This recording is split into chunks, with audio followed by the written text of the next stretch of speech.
when Mark Twain was trying to explain Richard Wagner's music to a friend, he said, "It's better than it sounds." Alas, the same cannot be said about the Palestinian Authority and its leaders, what they say in Arabic, to their own people with regard to their annihilationist intentions towards Israel. In an argument between two people, it is commendable to be scrupulously fair. But that can only be done if both sides are arguing in good faith. If you were to come across two men fighting in an alley, you would not necessarily assume that they both had a good reason for attacking each other. One of them could be a psychopath who mindlessly attacked the other man, and the other man could just be someone who's trying to do the best to defend himself. However, in the case of a public debate, many confidently assume that there must be two equal sides, especially if both sides are well known to the public, as in the State of Israel and the Palestinian Authority. But that is not always the case. The Palestinian Authority is a walking case study in bad faith, always ready to display the hatreds of Islam and its ferocious doctrines. Criticizing the character of the Palestinian Authority would be to commit the ad hominem fallacy only if you had failed to deal with their atrocious genocidal behavior and constant incitement to violence towards the Jewish people. Mahmoud Abbas and the Palestinian Authority leadership are maliciously unconcerned about the damage they do and the deaths they cause as they relentlessly ferment the seeds of bitterness, a bitterness which that massive, well-financed contraption of distortion, the Palestinian myth machine, seeks to exploit in every direction.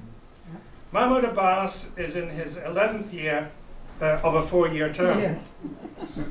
He has held this position since his kleptocratic predecessor Yasser Arafat, whose penchant for Aryan rent boys caused him to die of AIDS in 2004.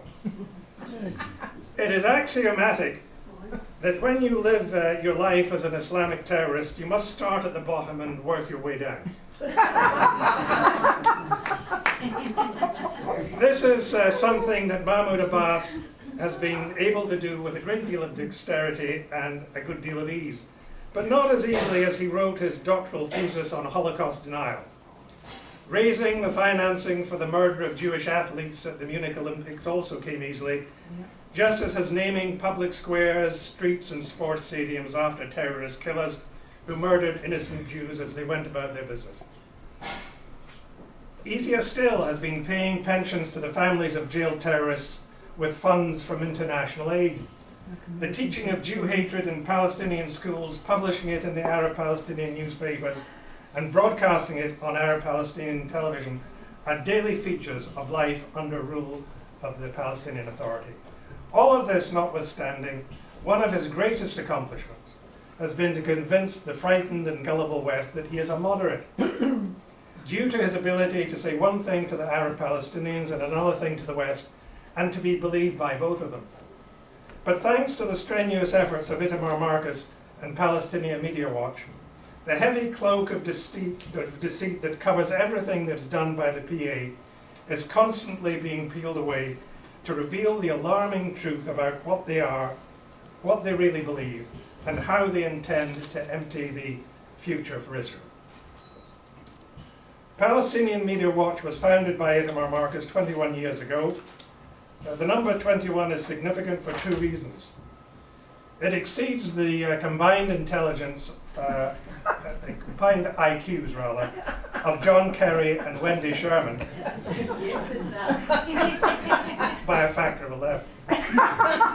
And it is an extraordinarily long time to devote to exposing malevolence of the PA without some form of reprisal.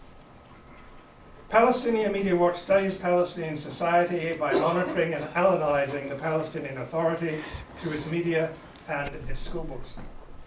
Mr. Marcus has testified before the Education Subcommittee of the U.S. Senate Committee on Allocations, documenting the Palestinian Authority's indoctrination of children to seek death as martyrs for public relations purposes.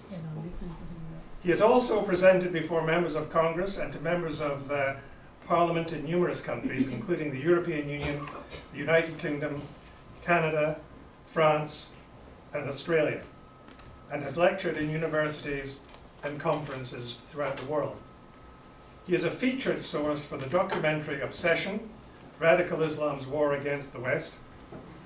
He is also a former vice president of the Central Fund of Israel, which won the Jerusalem Prize, for volunteerism. Originally from New York, he now lives in Israel, doubtless in an undisclosed location. Ladies and gentlemen, will you please give a warm welcome?